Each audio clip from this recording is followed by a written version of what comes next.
बड़ा सवाल है, चांद पर कैसे बसेगी इंसानों की बस्ती? चांद पर बसे शहर का नजारा कैसा दिखेगा?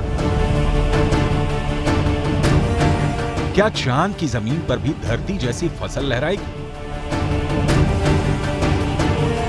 क्या चांद की धरती पर खेती मुमकिन है?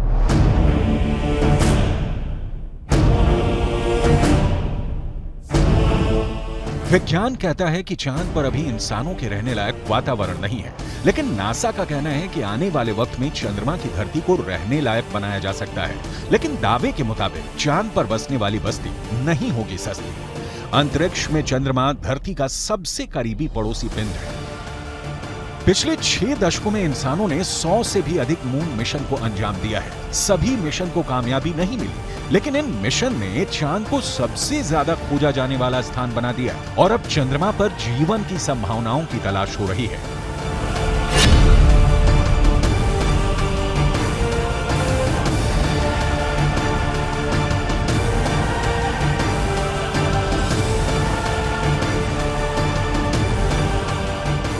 अभी तक चंद्रमा से जुड़ी कई हैरान कर देने वाली जानकारियां सामने आई हैं।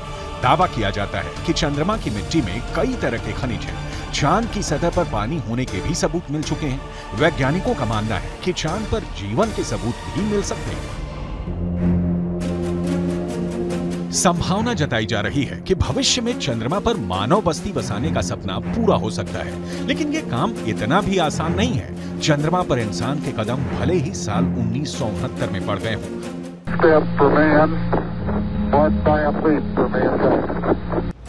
लेकिन कड़वी सच्चाई ये भी है कि 1972 के बाद से किसी भी अंतरिक्ष यात्री ने चांद पर कदम नहीं रखा। जब से इंसान ने चांद पर कदम रखा है, तभी से वहां इंसानी बस्ती बसाने की चर्चा चल रही है। 1972 से अभी तक 51 सालों में कई मून मिशन भेजे गए और उससे जो जानकारी हासिल हुई, उसके बाद से अब चांद पर मानव बस्ती का सपना जल्द आसान हो सकता है, लेकिन ये बहुत अधिक खर्चीला भी हो सकता है। क्योंकि अगर चंद्रमा पर कॉलोनी शुरू करने के लिए धरती से सामान भेजने होंगे तो ये काफी महंगा साबित होगा। एक अनुमान के मुताबिक सिर्फ 100 लोगों के लिए चांद पर जरूरी सामान भेजने के लिए करीब 1.25 लाख करोड़ रुपए का खर्च आएगा। ऐसे में अगर चांद पर इंसान को रहने लायक बस्ती बसानी है तो सबसे पहले रोटी, कपड़ा और मकान जैसी बुनियादी जरूरतों को पूरा करना होगा, जिसमें सांस लेने के लिए हवा, पीने के लिए पानी, पेट भरने के लिए खाना, हवा के दबाव से लैस रहने लायक जगह और रोशनी के लिए बिजली जरूरी होगी। दावा है कि इनमें से ज्यादातर जरूरतों को चांद से ही पूरा किया जा सकता है। चंद्रयान 1 की मदद से चांद पर पानी होने की पुष्टि हो चुकी है।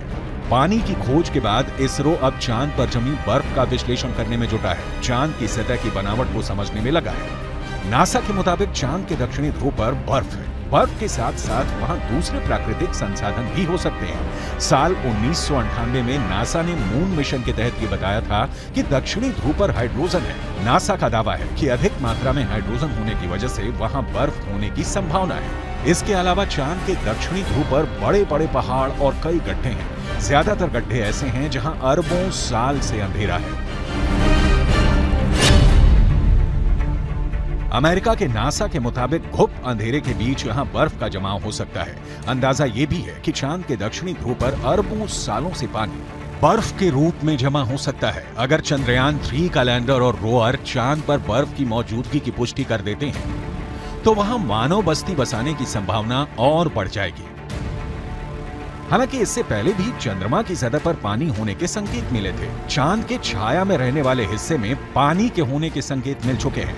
वैज्ञानिकों को चांद के उस हिस्से में पानी होने के साक्ष्य भी मिले हैं जहां सूर्य का सीधा प्रकाश पड़ता है। ऐसे में अगर चंद्रयान 3 चांद के दक्षिणी ध्रुव पर पर्याप्त बर्फ होने की पुष्टि कर देता है तो चांद की सतह पर मौजूद बर्फीले पानी से इंसानों की बस्ती और चंद्रमा पर अर्थव्यवस्था के लिए आधार को तैयार करने में मददगार साबित हो सकती है।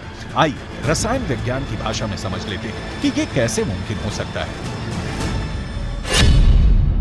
रसायन विज्ञान में बर्फीले पानी का रासायनिक सूत्र होता है H2O। पानी एक एक अणु में हाइड्रोजन और ऑक्सीजन 2:1 के अनुपात में मौजूद होता है, यानी पानी के एक अणु को हाइड्रोजन और ऑक्सीजन में तोड़ा जा सकता है। H2O equals H2 plus O2, यानी पानी की मौजूदगी में चांद पर सांस लेने के लिए ऑक्सीजन बनाना आसान है। वहीं पानी से हाइड्रोजन और ऑक्सीजन को अलग करके ईंधन के तौर पर इस्तेमाल कर सकेंगे। साथ ही साथ पानी से चांद पर बिजली भी तैयार की जा सकती है। साफ है, चांद पर मौजूद पानी कई समस्याओं का समाधान हो सकता है। पानी के इस्तेमाल से सिंचाई के लिए खेती का काम भी आसान किया जा सकता है, क्योंकि चांद पर इंसानों की बस्ती को लेकर रिसर्च कर रहे वैज्ञानिकों को तब बड़ी कामयाबी मिली थी जब चांद की मिट्टी में पौधे उगाए गए। अपोलो 11 मिशन के दौरान करीब 22 किलो सामान चंद्रमा से लाया गया था। इसमें तकरीबन 50 चांद के चट्टानों के टुकड़े और चांद की मिट्टी शामिल थी। शोधकर्ताओं को इस बात का बिल्कुल भी अंदाजा नहीं था कि चांद की धूल भरी मिट्टी में कुछ उग भी सकता है या नहीं। उन्होंने इसे एक प्रयोग के तौर पर लिया कि अगर अगली पीढ़ी में कोई चांद पर जाता है तो वहां पर कुछ उगा सकता है। जो नतीजे सामने आए उसने वैज्ञानिकों को चौंका दिया। ऐसे में अगर चांद के दक्षिणी ध्रुव पर पर्याप्त मात्रा में पानी नहीं मिलता तो चांद पर बस्ती बसाने का सपना अधर में लटक सकता है। यानी चांद पर सस्ती बस्ती बसाने में चंद्रयान 3 बहुत बड़ा रोल निभाने वाला है, जिसकी शुरुआत चंद्रमा के दक्षिणी ध्रुव पर भारत के धमाकेदार दस्तक के साथ हो चुकी है।